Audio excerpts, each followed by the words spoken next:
What's up, guys? Another episode of the Sports Brotherhood coming to you. We got Isaac and Timmy in the house. What's going on, guys? Good. Not much, man. How you doing, my brother?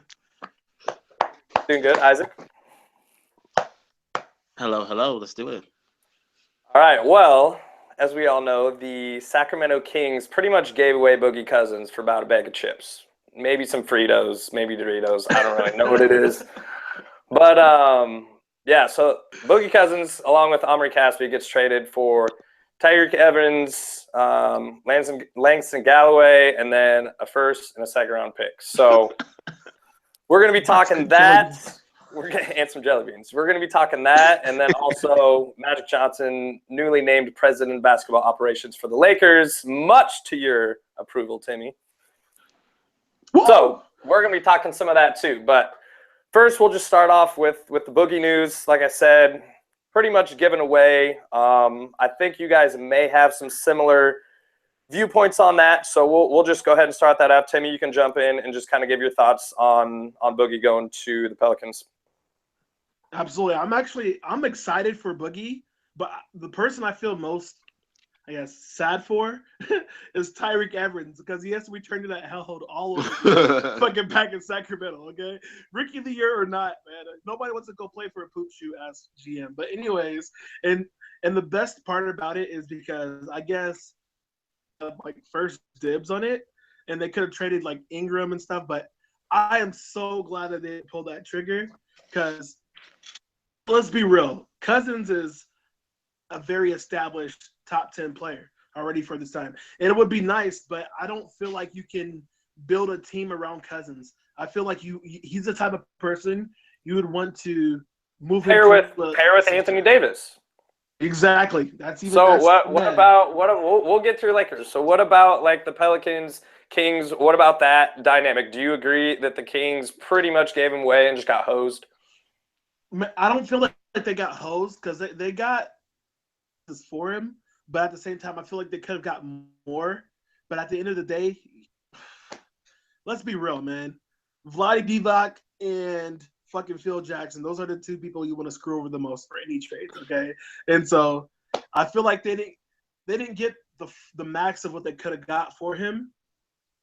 Just wanted to get him off their books and get him out the hands. And which is sad, because they told him, like, right before All-Star week, they told people to trade DeMarcus Cousins, and they end up trading him anyway. So I feel better, So I feel better for Cousins, because he's in a situation where he's going to be a lot better. His team's going to be better, and the people, even the higher-ups, are going to be better for him. And I want to see how the chemistry between Alvin Gentry, and I want to see how him and Cousins blend as coaching and player, because that's going to be beautiful. Yeah. Isaac, what about you? Do you think they got hosed? What are your thoughts on it? I mean, they obviously got hosed, but maybe it just reflects how like the league actually feels about DeMarcus Cousins, though.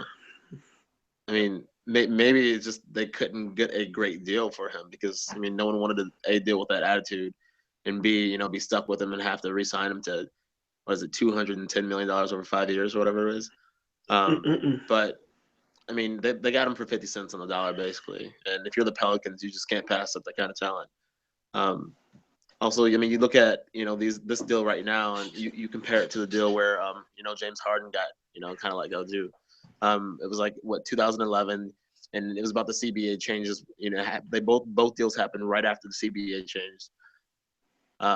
So I mean, and then Thunder got broken up because they didn't really want to pay all that money. Why not? But both deals happened really, really fast, and it made you wonder if they could have got a little bit more for it also. But the only difference, I guess, was how Harden would have been a restricted free agent that year, but DeMarcus Cousins isn't. But my favorite thing about this whole trade that just happened is DeMarcus Cousins actually has 6 more threes than Buddy Hield this year. That's a good find. Steph Curry-esque Buddy Hield, according to the Kings owner. Divac. So he was actually he actually went to his pro day. He was like one of the only people there. Vivek actually went to our boy Buddy Hield's pro day, and you just watched him shoot and whatnot and got to know him. So he's kind of been in love with him from afar. I mean, Buddy Hield was nice in college, but so was Nick Stauskas, and they compared him to Klay Thompson. So it's just like that's my whole thing with the Kings is there's just so much history of them being just such a poorly run organization. And I agree. Isaac, you made a good point where it's like, dude, maybe this is just all that they could get, and they're not getting equal value, but that's what they could get, and that's 100% accurate. But that goes back even further on the Kings. It's like, okay, dude, if you would have kept Isaiah Thomas, who showed tons of promise in his 2 years there, maybe 3. He was there long enough before he went to Phoenix, and then now at Boston, second highest scorer in the league. But obviously, they also had Hassan Whiteside too, and it's just like if they would make there was a Phoenix stop in there too. He said for Phoenix. Isaiah, yeah, for sure.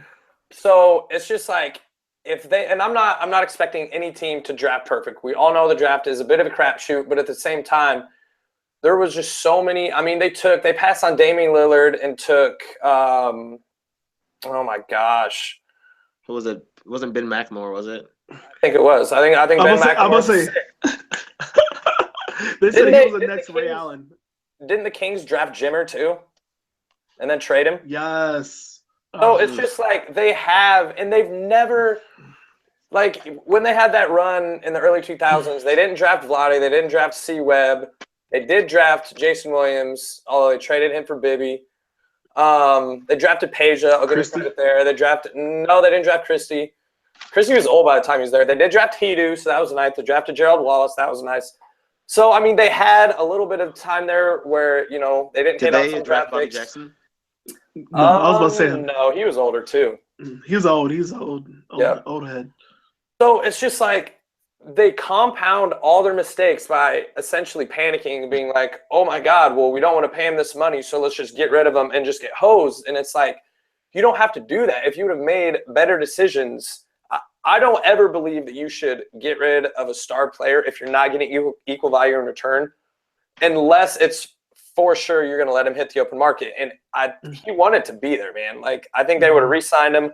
And if they would have done a better job, I think I mean, man, it's hard to get a big that talented. And now the fact that New Orleans has him and he's paired with the most athletic, defensive-oriented four that I've ever seen. I mean, he can play 5-3 equally as well with strength and length. So, are they the best at their positions? That's a really good question. Top 3. DeMarcus, absolutely, and Anthony Davis. Yeah, I take absolutely. Anthony Davis is injury prone, and I like Blake Griffin, but I'm totally taking Anthony Davis over Blake. I'm taking him over Draymond. I'm taking him over LaMarcus. I'm taking him over all of them. Yeah, I mean, DeAndre. Would you take him over KD at 4? That's probably the closest one. I would say no, but what they're gonna ask Boogie, I would probably take Boogie and AD over Boogie and KD. If you're gonna play KD at the 4, if you're gonna rotate KD to the 4, I'm fine with it, but I don't think that's his home.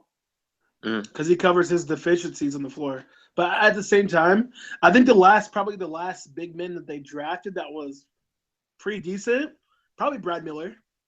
That's about it. Yeah, he was, and he started on the bench, worked his way up. Yep, absolutely, absolutely. Mm-hmm. That's about it. I can't think of anybody else who they drafted. Well, anyways, Ben McLemore, the next Ray Allen. I mean, yeah, you go back to all. I'm gonna pull that up real quick. I got it. Nice. Read them off. Well, let's see. What's 06? We'll start. Or no, 07. We'll go back 10 years. Or 06, 07. Yes. 07. All right. 2007. They take 10th overall. Spencer Hawes. He was all right for them. What were some names in that range? Like maybe 5 to 15 that stand out. Oh, in terms of the 2007 draft altogether? Yeah, is that what you have up or just theirs? No, I just have theirs. Okay, cool. What's the next year? All right, the next year, I believe it was Patrick Ewing Jr. Oh my God. Hey. What was he? Probably like 20th? Calm down. He's got a damn good name. No, that was that was in 2008. they took him 43rd overall. I think they. Oh, so they didn't have a first. All right, so they traded it. That was probably for. They made a big move back then. Didn't they get Ron Artest? In terms of drafting him. No. Didn't they trade for Ron Artest and give up like a first round pick? I don't remember Ron Artest being on the Kings. Was he? I think he was. Let me search. I got you. Man, Patrick Ewing Jr. Yeah, he was on the Kings. Yeah, He was number 93. So I don't know, but anyways, sorry. So 08, essentially they didn't have a first round pick. So 2009, that was Tyreek. Ooh, I think he was on the Kings from 06 to 08, but you said Tyreek. No, Tyreek was not next. That was Sean Singletary, then Jason Thompson, then So they had 2 first round picks that year when they got Thompson, wasn't it? yeah. Okay, so that was a decent pick. That was a decent draft pick without knowing who the other 12th overall. Wasn't he like Rider University or something? Yes. I don't know how I remember that. Did they kick Next him year in off? 2009, you get Omri Caspi. Tyreek, isn't it? Tyreek was he was picked for 2010? Yeah, no, he was 4th overall. 09 or 10? That was 9. That was 9. Okay. So Omri Caspi, that was 08. 23rd overall. No, that was 09 also. They got Omri and Tyreek? Yeah, 23rd and 4th. That's solid. Okay. And then 2010. Hassan Whiteside. Oh yeah, That second round though, or was that first? That was the 33rd overall in the second round. Oh, they didn't have a first round. Okay. Nope. So They keep giving Hassan, them away. what was the They next just year? continually give these away. In 2010, it was also they got Hassan Whiteside and they got DeMarcus Cousins in the same year. And then this is where it starts to really get bad right here, in my opinion. What was 2011?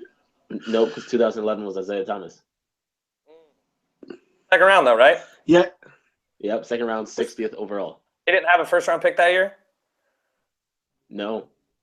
They didn't have a first rounder for 2 straight years, but they hit on their second rounders. Oh my God, that's what you want to happen. Like that never happens, and they had it twice. No. You know what? I don't think the Kings drafting has really been an issue. It has. So within the last what 5 was years, it in 11, 12? Yeah. Within the last 5 years, yes. But I mean, you look at they got Tyler Honeycutt.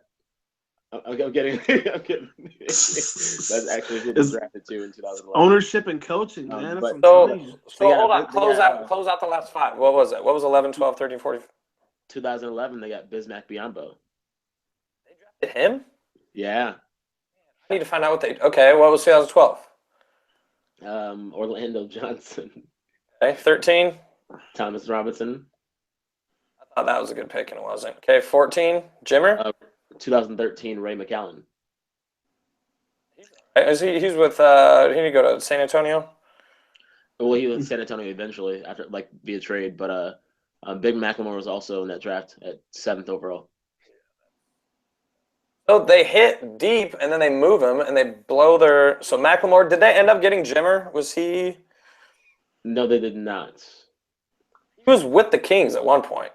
Yes, he was. So I remember playing with him in 2K. But hell yeah, with Bino Udrith in 2012. So what it sounds like to me, just going over that, is when they don't draft well, they keep those players, and when they do draft well, they get rid of them. Like, what the hell are you doing? You drafted Boogie, got rid of him, and you got Ben McLemore, you still have him.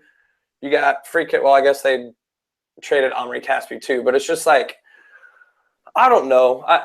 I'm wearing this freaking old school Supersonics hat because it's like they were going to move to Seattle, and I didn't want them to because I always liked the Kings, and they were fighting the Lakers in the early 2000s. I loved watching them play, but I didn't want them to go, and now I'm just like, man, like, I don't know that it would have made any difference because it would have been the same ownership, but it's like they're going to be without DeMarcus Cousins. They're not going to do anything with Buddy Hield. They're probably not going to do anything with the pick that's going to be probably the 15th or 20th pick, what they've shown they don't hit on those anyway. So they're going to be awful for literally the next 6 years. Nobody's going to want to watch them on TV, and it's just they just screwed themselves.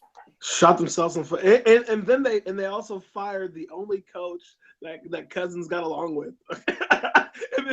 Michael O. And then hired George Karl. Like, I'm like, come on, Yep. man. What are y'all doing right now, man? And as a Warriors fan, I love it because we don't have to worry about them, and especially you, Timmy, as a Lakers fan. Exactly. Now you don't have to worry. You don't have to worry about them at all. You're just Clippers, Warriors, and your guys can make a come up. As a matter of fact, we got Thomas Robinson. Okay, we picked up their scraps. So let's move into that. Magic taking over for the Lakers. President of basketball operations, Mitch Kupchak fired, Jim Buss fired. They're bringing in.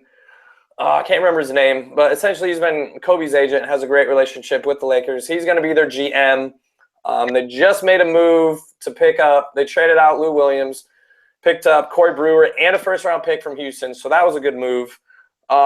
Timmy, I know you're jacked about Magic taking over. So the floor is all yours. Man, Mr. Magic Man, okay? I know many people aren't really happy of the move, but I'm so relieved when Magic got hired because this honestly, Christmas came early for me, okay? I don't got nothing to look forward to for this season besides maybe getting a good draft. But for the rest of the year, my year is ruined, okay? But with this Magic deal, man, I just feel like Magic can make some things happen. The only thing I am disappointed in is in Mitch Kupchak. Like, I really wanted to keep him on board, but if the man wants to go, let's let him go, man. He said he wanted to work with Mitch too, but he wanted to have one voice, one sound. And I feel like he is the type of person who can, pull Russell aside, tell him a few things he needs to work on, teach him on his leadership and skills. And I would love to have that. The fact that he's the type of person who will bring other players to come to LA. No matter it may not happen in the first year, because Magic said this is a rebuilding process. It may take 5 years. It's not going to take 5 years. It's probably going to be like 2 or 3, be realistically. But I like how he gave himself the timetable instead of Buss. What he did, Jerry Buss he told himself he gave himself 3 years to make the playoffs, and he didn't make it. So hold up. This is the worst. This is the worst stretch of franchise history for you guys. It is, but at the same time, I do see the light at the end of the tunnel. And not many people see it. I don't know if it was Magic's idea who didn't pull the gun to get Cousins, or if it was Mitch Kupchak and them, but they did not get Cousins and trade away Ingram. I don't want that in LA. I don't want none of that in LA. No, I mean, like, if he didn't get along with Walton, who can he get along with? You know what I'm saying? So he's a player's coach, but at the same time, I mean, he would have utilized him to the fullest.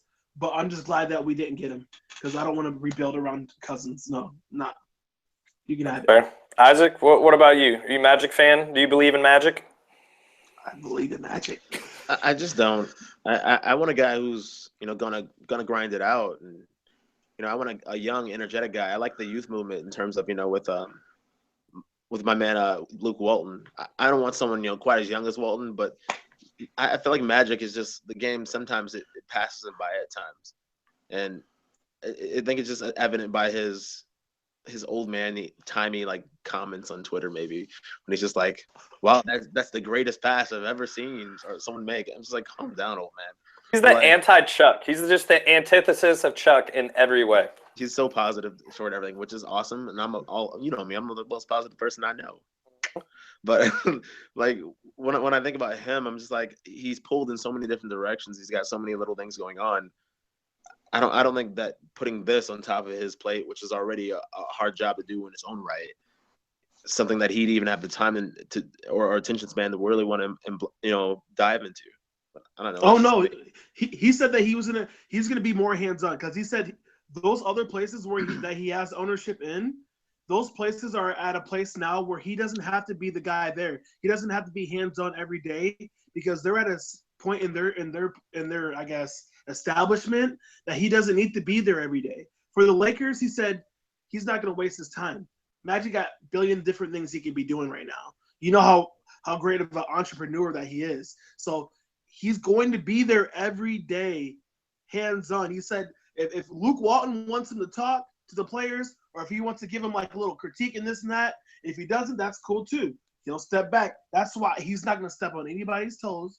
He said that's probably the biggest thing that he said was his development was going upstairs and picking the minds of the elder people. Like he would go to Jerry West, and Jerry West would say, well, you do this well, but you need to tweak and learn how to do this better. You need to work on doing this and that. And he said those talks with Jerry West were the best thing that could have ever happened to his career.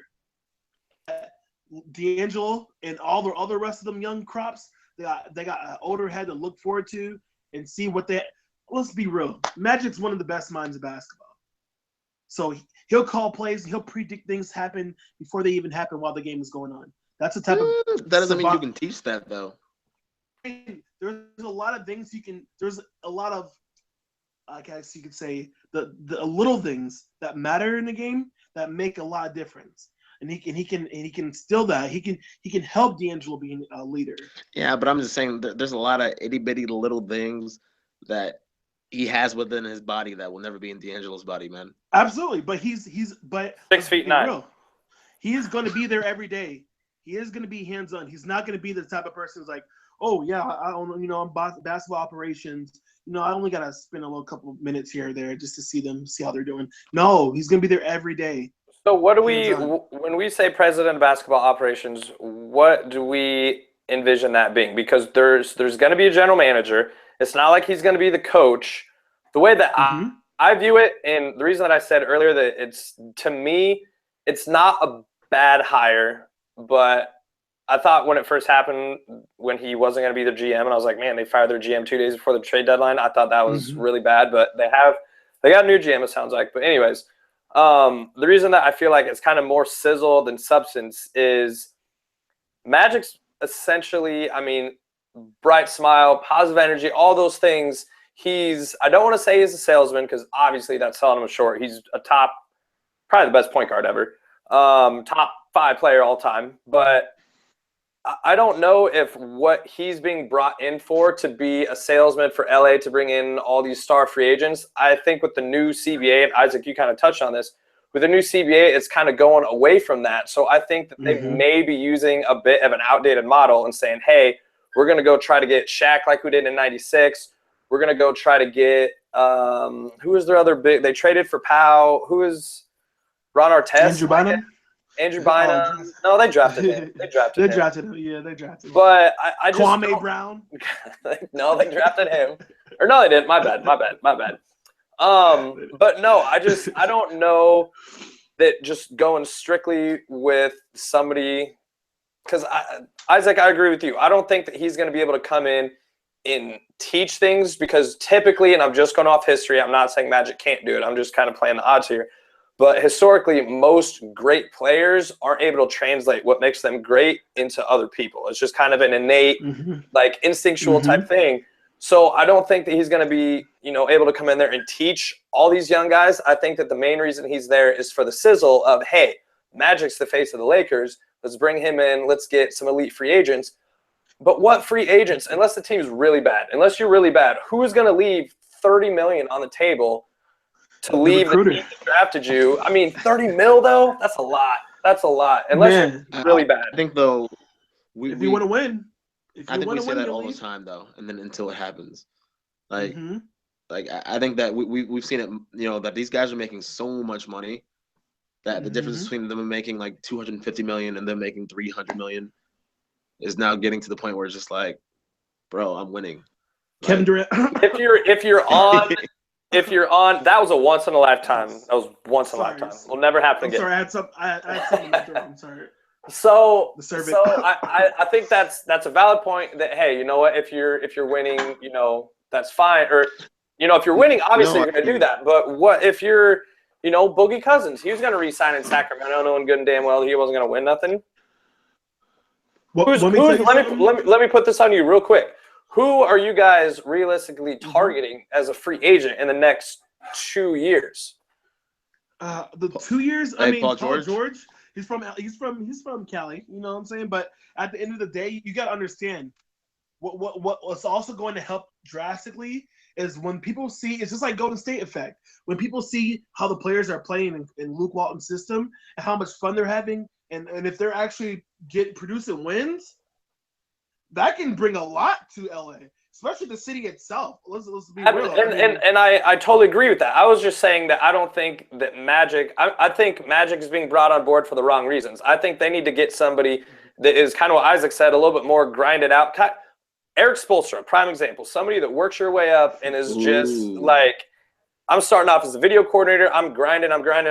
Not somebody that's just going to flash a big smile and be like, "What's up, baby? Come to LA and, sign a big check." Like, I think that if they would focus those resources on getting the quote grinder and, working, because those young guys, I'm not sold on all of them, but that's the best chance that they have. I think Paul George, that was a good one, but I don't see him as being the guy. I don't see Paul George as being the guy for the Lakers. I mean, man, these kids can still have development. Who knows? I'll take Paul George against anybody in the playoffs. Man, amen. Two-way player. He showed me a lot when he went up against DeRozan, and given it's just DeRozan, but he embarrassed his ass. That was bad. He's been struggling this year. I have him in fantasy, and I just traded him because he. I'm only notice as I said the playoffs. That's fair. And he always played LeBron really well. Fresno State, woo-hoo. That's my boy. I was big on Paul George when he first got in the league. Isaac was like, Paul him and George. Danny Granger. Isaac used to be like, Paul George, get out of here with that. I'm like, hey, man, that kid's a truth. He grew a couple inches after that, and the rest is history, man. I'm with you because they had Danny Granger. I'm like, man, Danny Granger, Paul George, this will be a nice little 1-2. And then Granger just couldn't stay healthy. But his knees fell apart. Danny Granger. Oh, God, I used to hate him. I used to love him, though. Poor kids. His knees just fell apart. Poor Pacers. So what are we – let's close on this. What are we thinking as far as – let's give it 3 years. What are some realistic expectations, both – actually, let's go both. Let's go a realistic expectation and then a bold prediction for something in the next 3 years for the Lakers. Oof. A realistic prediction? Lakers make the playoffs maybe 2 years, okay? 2 out of 3 years. So, obviously, next year probably isn't going to be the one that they don't. Next year probably don't, but the next year after that, yes. Right. Bold prediction, the Lakers get a really, really good rookie who comes out of left field, maybe 2, because they got 2 picks now. And I like the Brewer aspect because. But you probably only have one. Because that one's top 3 protected, and I cannot see unless you guys get lucky. No. If we get lucky, and it can happen. It's happened before. It happened last year. It can happen. So if we get the top 3, so we keep that pick, and even better because we're doing crappy right now. So there's no absolute thing that we're gonna get the pick, but at least we have one first round pick. It's a deep draft. You know what I'm saying? Lonzo Ball, bro. If we get Lonzo Ball, that's my bold prediction, man. We get Lonzo Ball. All right, that's solid. D'Angelo, you go to the 2. You go to shooting guard. Let this boy run it. Hey, the light skins are in right now, boy. Oh God, team dark skin forever. Don't get no lighter than this. All right, so Isaac, what do you got? Give me something realistic, and then give me a bold. Something realistic that we can do.